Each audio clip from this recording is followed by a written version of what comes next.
In the 3rd year of my marriage to Gary, he found a new lover. The night I caught them, he casually suggested, "Nancy, marriage needs some excitement to spice things up. Anna's fiance is a great guy. Do you want to give it a try with him?" Later, the 4 of us sat in a secluded private room, and Henry coldly rejected Anna's advances. "Sorry, I'm not interested in someone else's wife." Gary, surprisingly relaxed, commented, "Well, that's a shame." But I couldn't help sneak a glance at Henry. The Henry, who had been insatiable in bed with me just 2 nights ago. It wasn't the first time Gary had been rumored to be involved with other women during our 3-year marriage. Previously, he would either just flirt around, or have a one-night stand discreetly without bringing the matter to my attention. But this time, he seemed to be quite invested. Anna, a bold woman raised abroad, was the one turning his head this time. When I walked in, I saw Anna lounging on the sofa in my new lingerie that I hadn't even worn before. Gary was presumably taking a bath in the nearby bathroom. Anna only smiled coyly at me. Nancy, standing in the hallway with my suitcase, it took me a while to dryly comment, "You seem to be wearing my lingerie." Anna gave me a nonchalant look and then stood up to showcase her voluptuous figure, saying, "But it fits me better. You're a bit too skinny to fill it out." This lingerie was a lacy camisole with built-in padding, a gift Gary had bought me last month. This type of lingerie might suit Gary's taste, but my dancer's physique was never his aesthetic. Anna, on the other hand, exuded vivacity and allure. It was no wonder Gary was infatuated with her for 3 passionate months, even daring to bring her to our marital bed when I was away. As she tossed the lingerie to me, Anna teased, "Nancy, you're so generous. Want to stay over?" I calmly observed the woman before me, feeling weary from a long flight, and only wishing for a quick shower and rest. If Anna wanted to stay, I'd rather check into a hotel for the night. Before Anna could respond, Gary emerged from the bathroom in just a towel. Seeing me, he briefly registered surprise before composing himself. "Nancy, why didn't you call before coming back?" Gary set the towel down and approached me. His voice softened. "Sorry,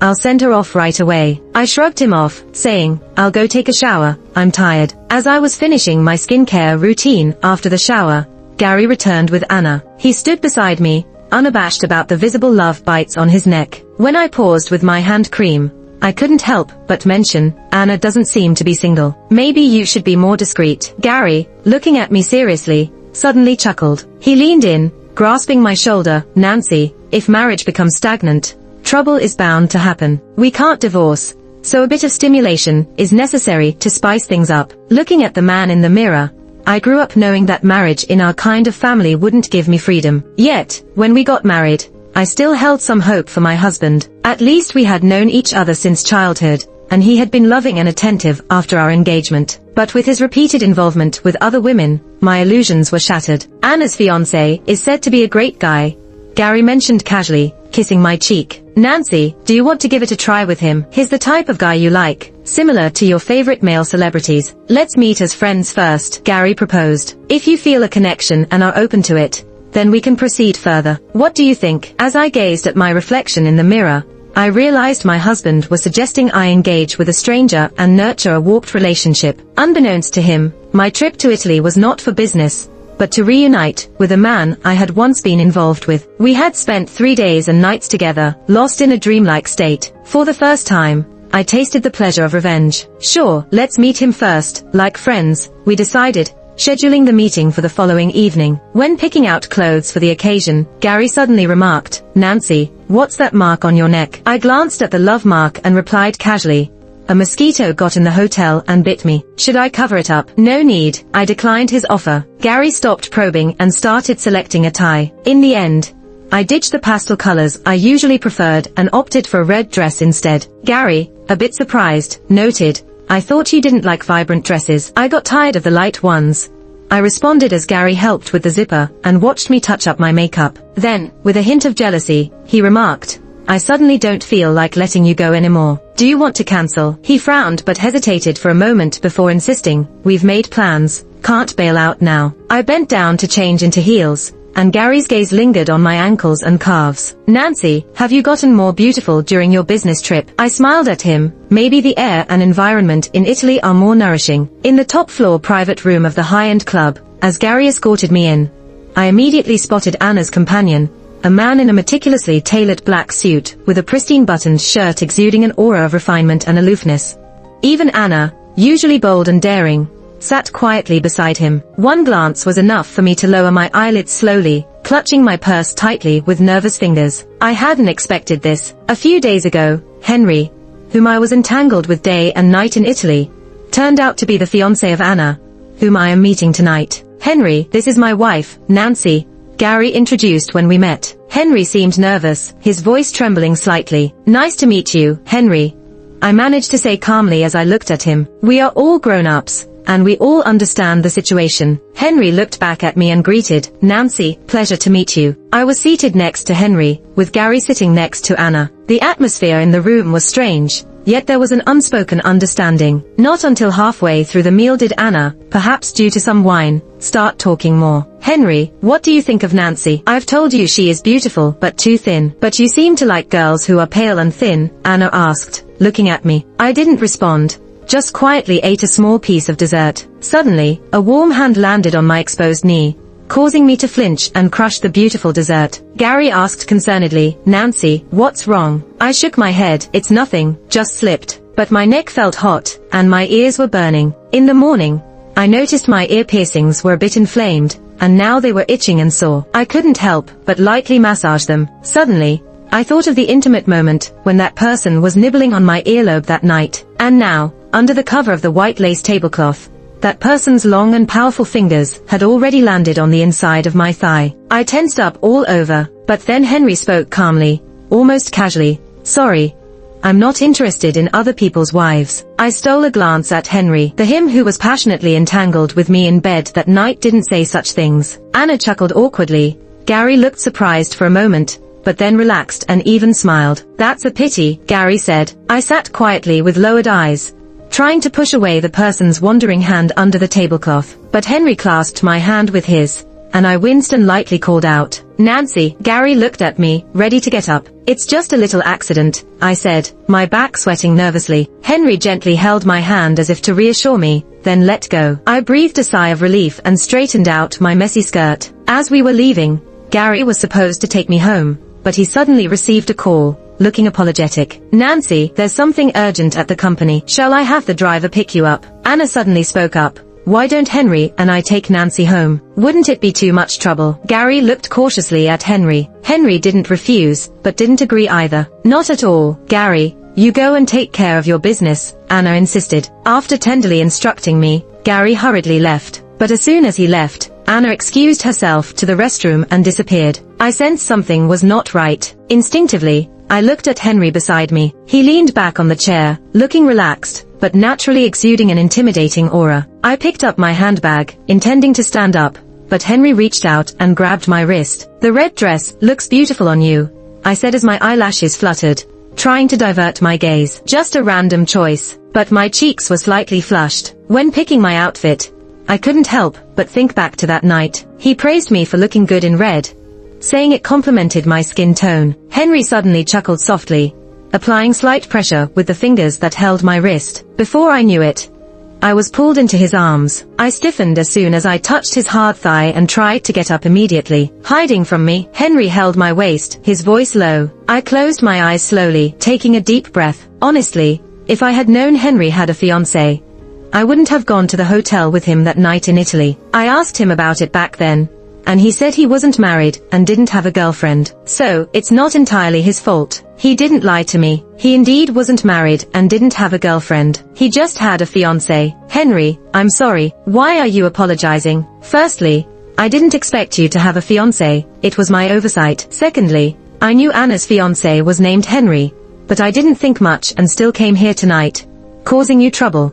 I apologized earnestly, lowering his hand holding my waist. I stood up, offering a sincere apology. What trouble have you caused me? Henry leaned back in his chair, his tone still indifferent. But my heart raced, and the light from above cast a glow between his deep eyes and the bridge of his nose. With his high nose bridge and well-defined facial features, he looked exceptionally handsome. He was slightly taller than Gary, and his figure looked flattering in a suit with broad shoulders and a narrow waist, showing a lean body. But underneath his clothes, his shoulders, back, and abdomen looked stronger than Gary's. I knew that escaping unscathed from a man like him was unlikely. At this moment, I had no other choice but to humble myself and hope he would let it go. You mentioned earlier that you're not interested in other people's wives, I met his gaze boldly. So, I was worried and thought I caused you trouble. You're worried now, isn't it a bit too late? I was speechless. Yes, he never asked me, but back then, I didn't openly tell him that I was already married. I'm sorry.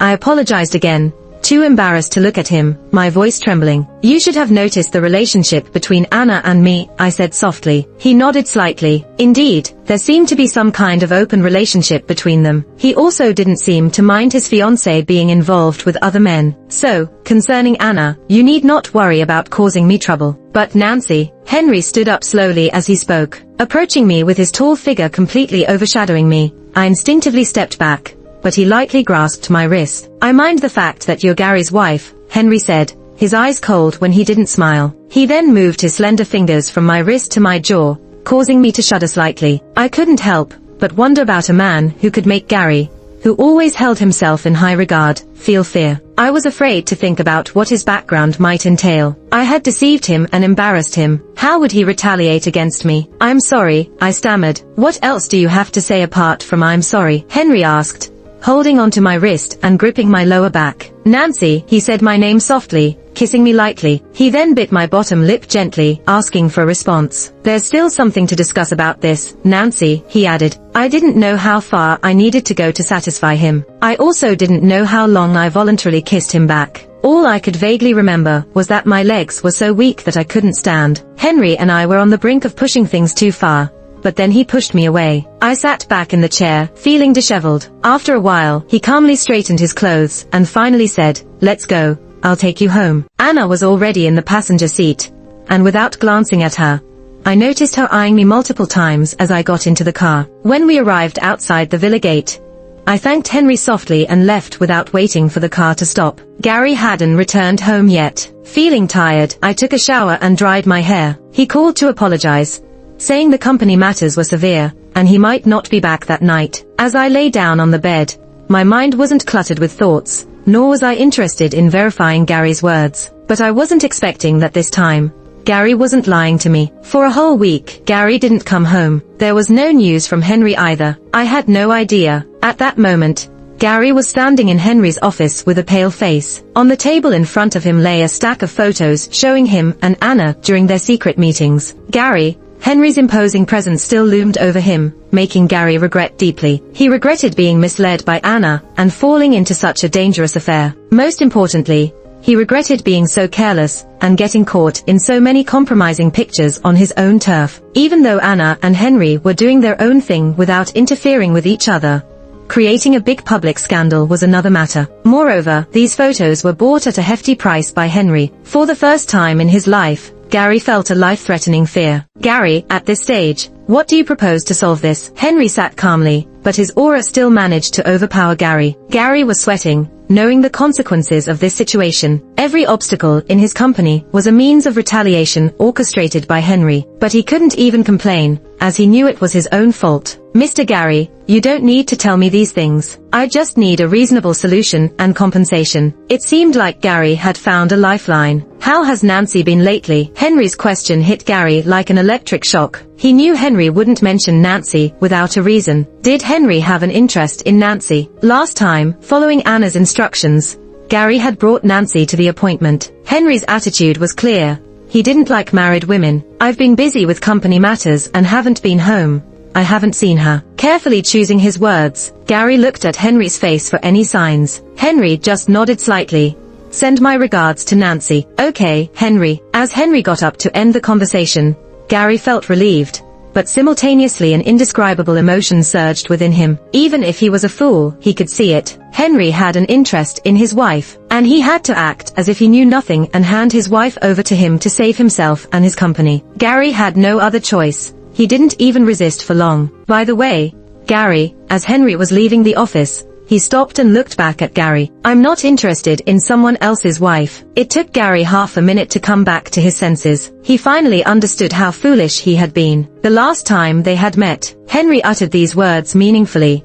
It's not that he's not interested in Nancy. He's subtly but clearly reminding you that he's concerned about Nancy, because she's Gary's wife. When Gary returned, I had just woken up from a nap. He walked into the bedroom, stood by the bed, and watched me for a while without saying a word. Is the company issue resolved? I furrowed my brows and asked. Nancy, Gary suddenly held my hand. I have wronged you these years. I was surprised, but before I could say anything, he softly added, let's get a divorce. Don't worry, the divorce won't affect your family or your interests. His face was pale, but his eyes were bloodshot. It seemed like he didn't need my response, just stating his decision. I had thought about divorce before. Without a doubt, I would be pressured to remarry by my family, but it would only lead to repeating the same tragic story. Weighing the pros and cons, at least Gary and I had known each other for many years, and there was a deep connection between our families. But now that Gary brought it up himself, I suddenly felt that divorce might not be a bad thing. Moreover, he said it wouldn't affect us. I had long been utterly disappointed in marriage. Maybe I would stay single forever. The decision to divorce with Gary was finalized within 2 hours. The terms of the divorce agreement were favorable to our family, so I didn't hesitate to sign it. Let's have a meal together, Gary said, glancing at me while driving. Nancy, I've booked a restaurant you like. I agreed without much thought, assuming it would be our last dinner together. Little did I know, Henry would be there. Looking at Gary, I asked stiffly, so, you invited Henry? Gary looked away and replied, Nancy, we're just having a meal together. Just having a meal, I countered. Gary avoided the question, but I already knew the answer and stayed silent. I simply thought it would be our final meal together, but I never expected his plan. Henry came by. He didn't comfort me or sneer sarcastic remarks. He patiently handed me tissues to wipe away my tears. He wiped my tears for however long I cried, until my eyes were swollen and tired. Go wash your face, then we'll eat something, Henry said, ushering me to the bathroom. I went to the bathroom, while Henry went to the end of the hallway to smoke. Gary followed, saying, Henry, Nancy and I are divorced now. Henry's voice was cold. Then from now on, remember your place. Gary smiled. Henry, someone like you must have more than one woman. Henry turned and looked at him coldly as Gary murmured, once you return to Italy, I will remarry Nancy. Gary, you won't have that chance, Henry said firmly. Gary widened his eyes in shock. Henry, what do you mean? After extinguishing his cigarette, Henry said indifferently, do you think I just acted out of impulse? Henry looked down at Gary from a superior position. He had gone through countless sleepless nights to achieve his goal, but he knew that from now on, Nancy would be by his side every night. Gary's eyes widened in horror as he took a few steps back. It was you scheming against me. You set me up. You even dared to use your fiance as a pawn. Henry regarded Gary as if he were a fool. Gary, you are even dumber than I thought. How could a woman like Anna be your fiancé? And how could a man use his fiancé as a tool to seduce someone else? Henry, are you not afraid that I will tell Nancy? Gary asked. Feel free to, Henry said calmly and stepped closer. If you want everyone to admire your bedroom skills, then by all means, tell Nancy everything. You're shameless, Henry, Gary shouted, but then his voice lowered. Henry no longer paid attention to Gary's outburst. Shameless? If being shameless means not enduring the torment of losing sleep over someone day and night, then I would rather be called shameless. Exiting the bathroom after hanging up on my mom's call, Gary's mother called me. Both families seemed to have found out about the divorce. Feeling drained, I refused Gary's mother's call for the first time, but within 5 minutes, my mom called again. Nancy, were you being rude? Our families have not approved of the divorce yet. I felt exhausted and told my mom to talk to Gary, asking her not to call me anymore. As soon as I hung up, the phone started ringing again, so I turned it off. Feeling troubled, Henry suddenly suggested, why don't you come with me to Italy for a while? Consider it a getaway. I couldn't help but scrutinize the man before me. He was born with outstanding credentials and a mysterious background, all because of a simple statement that he wasn't interested in someone else's wife. I went from Nancy to single. This kind of man, he gets what he wants effortlessly, especially since that night, it was my choice. The hotel was where I wanted to go. Last time in Italy, no one forced me to go. Those 3 days and nights were happy. From Nancy to single, even the last emotional burden is gone. But, back then, I thought he was single, but now, he has a fiancé. Henry, thanks for your kindness, but now that I know you have a fiancé, Nancy, Henry suddenly held my hand and rubbed the faint mark on my ring finger. And then it hit me. Henry's left hand is not wearing an engagement ring. It was the same since the first time I was with him, but that didn't prove anything. Married men who don't wear wedding bands are everywhere. I instinctively pulled my hand back, but Henry looked at me and seriously said, Anna and I have nothing between us. She's an artist signed with one of my entertainment companies overseas. I provide resources, She helps me avoid unnecessary troubles. You know, too many people trying to push women to my side. Henry held my hand lightly and asked, Nancy, is there anything else you want to ask? My mind went blank for a while, but in a flash, I caught on to something. Was Anna and Gary's situation at your behest? They were more of a boss and subordinate relationship than a collaboration. Anna clearly feared him and obeyed him, even if it was just a front. Anna didn't dare be unclear with other men. Henry's expression didn't change at all. He looked at me seriously and said, Anna met Gary when she was filming a promotional video for his company. They got to know each other. That night, Gary asked her out for dinner. Anna refused 3 times. Gary persisted. Henry chuckled. Nancy, we didn't even know each other back then. Why would I orchestrate Anna seducing Gary? He wasn't wrong. Henry was in Italy at the time, and he didn't seem like a man with that kind of spare time. Besides, a woman like Anna was custom-made for Gary. Every part of her catered to his preferences. I understood. In reality, delving into these issues now seems meaningless. Gary didn't cheat because of Anna. Even without Anna, there would have been other women. I suddenly felt all the past grievances dissolve, but I was in no mood to reminisce. How long are we going? I asked Henry. How long do you want to go for? I was thinking, 2 weeks, or 1 week. How long does Gary's interest in women usually last? That could be a reference, but sometimes a day,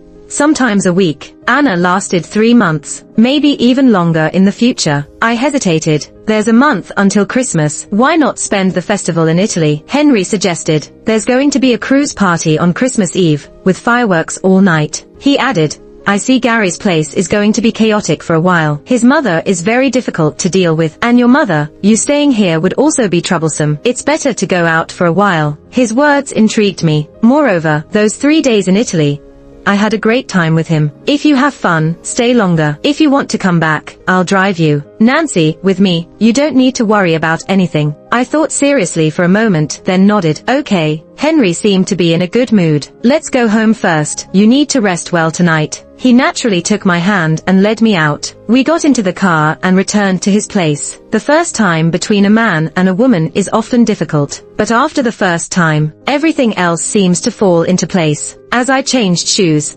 Henry gently held my waist. As I straightened up, he leaned me against the door and kissed me. I had some red wine at dinner. I was feeling a little tipsy. He carried me to the bathroom, and I hung on him softly, leaning on his shoulders. Need to gain a little weight. Henry's hand moved down my back, his voice tinged with a smile, yet containing a subtle tenderness that was hard to detect. I could even feel his fingertips grazing every inch of my spine. I was always under strict weight regulations by my teachers. I often went hungry and got used to eating very little. Dieting isn't good for the body. Forgot when you almost fainted due to low blood sugar in Italy last time. He put me on the vanity, planting kisses on my neck. The hem of my dress rolled up, brushing against his crotch. His kisses made me a little breathless, but eating too much makes my stomach uncomfortable. Don't rush, we can adjust gradually, he said as he unzipped the back of my dress. The silk dress slipped down like water, piling at my waist. Henry's kisses continued downward. Nancy, spread your legs. He pushed my knees apart. Then he held my ankles, making me hook his waist. Henry, I instinctively pinched his strong arm. The halo above my head gently descended, casting a dreamy light. Maybe the light was too gentle,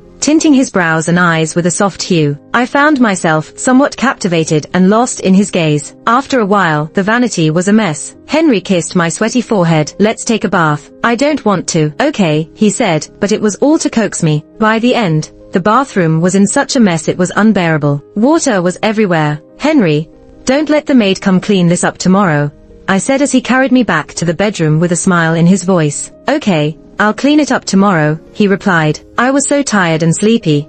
I really didn't want him to. It's fine, I said, lying on his chest, yawning and closing my eyes. Henry, if you want to end this, remember to tell me in advance, I said, opening my eyes sleepily. I didn't hear his response. So tired I couldn't keep my eyes open. Henry laid me on the bed and covered me with a blanket. I slept deeply, unaware that he bent down to kiss my forehead tenderly before heading out to the terrace to make a call. Just get ready for what I've told you guys, he said, looking out at the vast sky. It's time for celebrations. The day before our departure to Italy, I had dinner with my best friend Laura. As we were about to finish, Henry called me. Nancy, I'll come pick you up in a bit, he said. Laura and I wanted to chat a bit longer. You don't have to pick me up, we can just call a cab. Just call me when you're done, and I'll come get you, Henry insisted. All right, I agreed. Ending the call, Laura observed me with interest. Nancy, something seems off with you. Really? I asked, surprised. How so? Laura smirked mischievously. I don't know. You just seemed so gentle and womanly when you were on the phone with Gary before. I frowned. What do you mean? Laura smiled knowingly. You were soft and feminine, but today, you were different. I frowned, wondering if I had ever been happy during my marriage to Gary. Laura squeezed my hand, looking at me earnestly. I want you to be happy, Nancy. I never saw happiness on your face during those years you were married. Laura's words shook me. Was I happy? There were moments during the honeymoon period, but they disappeared as quickly as Gary's infidelity scandal emerged. Although I didn't know Henry well, Laura's observation struck a chord with me. Laura held my hand tightly. You are my best friend, Nancy. I hope this time you meet the right person in your life. But would he be the one? I thought about the night I first met Henry. Why did I notice him among so many people? And why did I, always cautious and proper, suddenly have rebellious thoughts and let loose that night? From that night, through the 3 days and nights in Italy, I thought it was just a fling between experienced adults. I didn't know what would happen during our trip to Italy, or how it would end. Life is full of uncertainties. Maybe it's better not to think too much. Being with someone you like and doing enjoyable things is enough. When Henry arrived to pick me up, Laura and I watched from behind the glass window. The city at night was bustling with lights, flowing like a river. As Henry got out of the car and walked towards the restaurant, Laura nudged me. Not bad, eh? That handsome man of yours, she teased. I blushed. Henry may seem aloof, but you don't know him like I do. Why are you blushing? Laura nudged me. You're glowing after being watered by your man. Don't tell me you're hiding some new project from me. Uncomfortable with her teasing, I grabbed my purse to leave. Go find your romance. I have a lot to say once you do. Laura cheekily waved as she left. Henry then offered to drop Laura home, but she declined. As she walked away, she bumped into a man. He graciously caught her before she fell. Sorry, sir, I didn't mean to. Laura apologized. No worries, he said before walking towards the restaurant. Laura, be more careful when walking next time. I scolded her, remembering her past accidents. Laura reassured me, clinging to my arm. Meanwhile, the man who had turned away suddenly turned back and spoke to Laura. You're Laura? He asked, catching her off guard. Yes, I am, Laura replied casually. And that was the first meeting between 34-year-old Felix and 24-year-old Laura. At the time, none of us knew what would transpire between them, or between me and Henry. Unbeknownst to us, some stories had already begun writing their own chapters. As the day we were set to depart for Italy approached, I received a call from an unknown number. It turned out to be Gary's mother. I just answered the phone. Before I could even speak,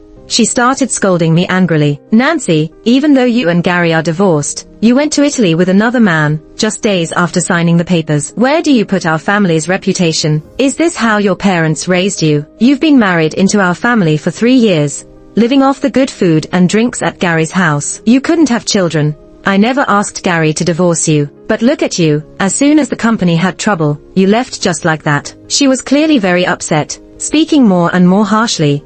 I'm telling you, I can't swallow this anger. How much benefit has your family gained from ours over the years? You can't live like this without a conscience. I couldn't help but interrupt her. If you have any complaints about the business cooperation between our families, please discuss it with my father or brother. I have never been involved in any business matters from the beginning to the end. If you have any objections to the divorce, please go talk to your son and ask for the reasons. My words choked her for a moment. Nancy, what do you mean by that? Are you completely innocent and faultless? Please don't call me anymore. Gary and I are no longer husband and wife. We have no relationship with you. Please stop harassing me. I was tired of talking, so I just hung up the phone. But my good mood was ruined by this woman, who acted all high and mighty. I sat on the sofa, not wanting to talk. Henry pulled me up. Go change into a pretty dress.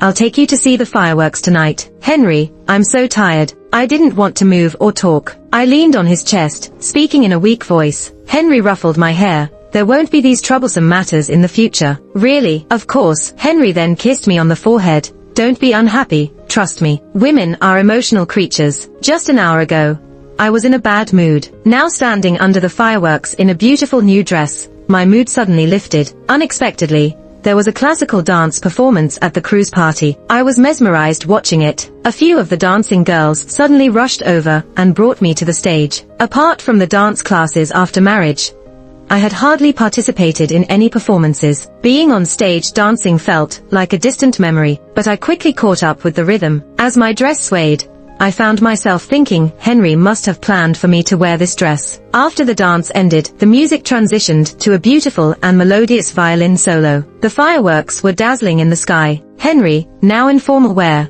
approached me with a bouquet of roses. I froze. He looked like he was about to propose. But between us, it was just a fleeting moment of infatuation. Yet Henry was already on one knee, surrounded by numerous laughter and applause. I was gently pushed in front of him, distracted and unable to process. The ring was already on my ring finger. Nancy, can you help me put it on too? Henry looked at me, offering his left hand. In that moment, my heart suddenly felt at peace. Henry, I held the ring, smiling at him, tears uncontrollably falling. I'll trust you once, but only once. The ring slowly slid onto his finger. Henry stood up and hugged me tightly. Nancy, I'll prove it to you for a lifetime. Gary didn't bother me anymore. I heard his company was still not doing well, keeping him very busy. His mother was also busy, looking for a new daughter-in-law to her liking. Hurry up, marry and have children for their family. My family occasionally called. Even my usually strict father had been much kinder to me. But I knew well, I wouldn't let my family climb up to Henry, nor would I bring unnecessary troubles to Henry. So towards my family, I always maintained a polite and distant attitude. I heard my father was very displeased about it. He once scolded me after drinking. Is sacrificing your own happiness for the benefit of your family right? Then I would rather be an annoying daughter. Henry and I got engaged in the blooming month of March. Laura naturally came to Italy on my engagement day, but the lively and carefree girl from the past now seemed to carry a faint melancholy between her brows. I asked if she was in love,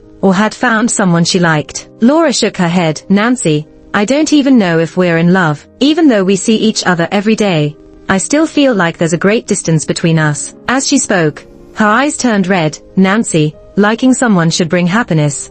So why do I always feel sad? I could only try to comfort her. Laura, remember, even if you like someone a lot, you have to put yourself first. If it's really painful, force yourself to let go. Laura suddenly burst into tears. But I can't, Nancy. I really like him. Just the thought of breaking up with him makes me unbearably sad. Why not spend some time in Italy and think it through calmly? But Laura was restless, constantly staring at her phone. She was eagerly awaiting his calls and messages. The day after my engagement ceremony, she hastily flew back to New York. I was worried about her, but Henry advised me, let her go. These things can't be forced. Is that so? Of course, you can't force matters of the heart. Just like how I only like you. Did you smear honey on your lips today, Henry? I couldn't help but laugh, but a sweet feeling rose in my heart again. Laura was right. Liking someone should be a happy thing after all. Do you want to try it? Henry lowered his head to kiss me.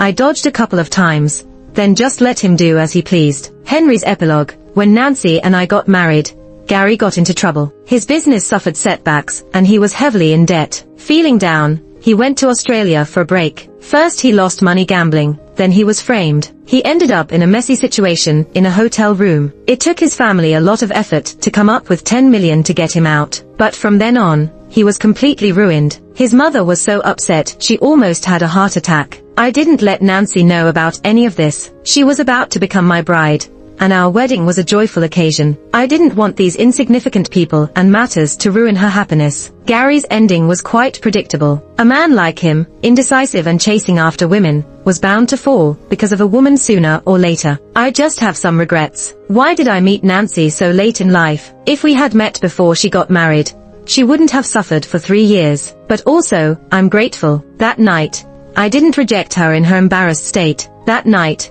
almost as if under a spell, I took her back to the hotel. After she showered, she stood before me like a rose. Seeing her still gentle and beautiful face, I realized that everything was destined by a higher power. Just like when I first fell for her when she was young. Years later, I find myself falling for her all over again. But Nancy no longer remembers me. She is already someone else's wife. But that doesn't matter. Marriage can end in divorce, especially with a dirty husband like hers. As I took off her bathrobe and kissed her, she cried. I knew for Nancy, she must have endured a lot of disappointment to take this step. I felt immensely lucky that she chose me, and I didn't push her away. At first, she was nervous and stiff, crying all the while. I comforted her for a long time, until she relaxed and surrendered. In the end, She melted beneath me like soft water. I whispered my name to her repeatedly, not letting her stop. As she relaxed, there was still a hint of grievance in her eyes. I held her, and she was obedient in my arms. Perhaps she was just too tired to push me away. Half asleep, she cautioned me, "We'll be strangers tomorrow, we shouldn't see each other again." But how could she know? At this point, how could I let go? It was from that night on that I made the decision. Step by step, I brought her closer to me. I will love only her wholeheartedly for the rest of my life. But this secret, I will take to my grave. Nancy changed into her wedding gown. I handed the phone to my assistant and walked toward her. She looked at me shyly and tenderly, smiling. Dressed in a complex and exquisite white wedding gown, she looked as beautiful as a lily, just like she did when she was 14, riding her bike in a white dress, playfully steering with one hand, the other hand holding an ice cream cone. The ice cream was melting, dirtying her hand. She panicked, the bike swerved, and she crashed right into the front of my car. She fell, scraped her shin, and bled a lot, crying in pain. When I helped her up, her melted ice cream was all over my shirt. She sobbed, still managing to apologize to me. I took her to a nearby clinic. As the doctor cleaned her wound, she cried delicately. I covered her eyes, shielding her from the sight, clumsily trying to comfort her. Later, her classmate came to take her away, saying the dance teacher was getting impatient. She freed herself from my grasp, hurriedly thanked me, and left quickly. I thought we would meet again soon, but unexpectedly, the next day my mother and I were taken to Italy by my biological father. My half-brother and his family died in a car accident, leaving no children behind. I became my father's only son. My humble mother finally entered the family's gates as she wished, and I, the illegitimate son, suddenly became the sole heir. From that moment, my fate turned upside down. My life was decided single-handedly by my father, but I refused to yield on the matter of marriage. As my father aged, the once dominant lion had to bow down to the rising young one. Eventually, he had to give in. "Nancy," I extended my hand to my wife. She looked a bit shy and gently placed her hand in mine. I held her fingers tightly, and this time, it was a grip that wouldn't be released.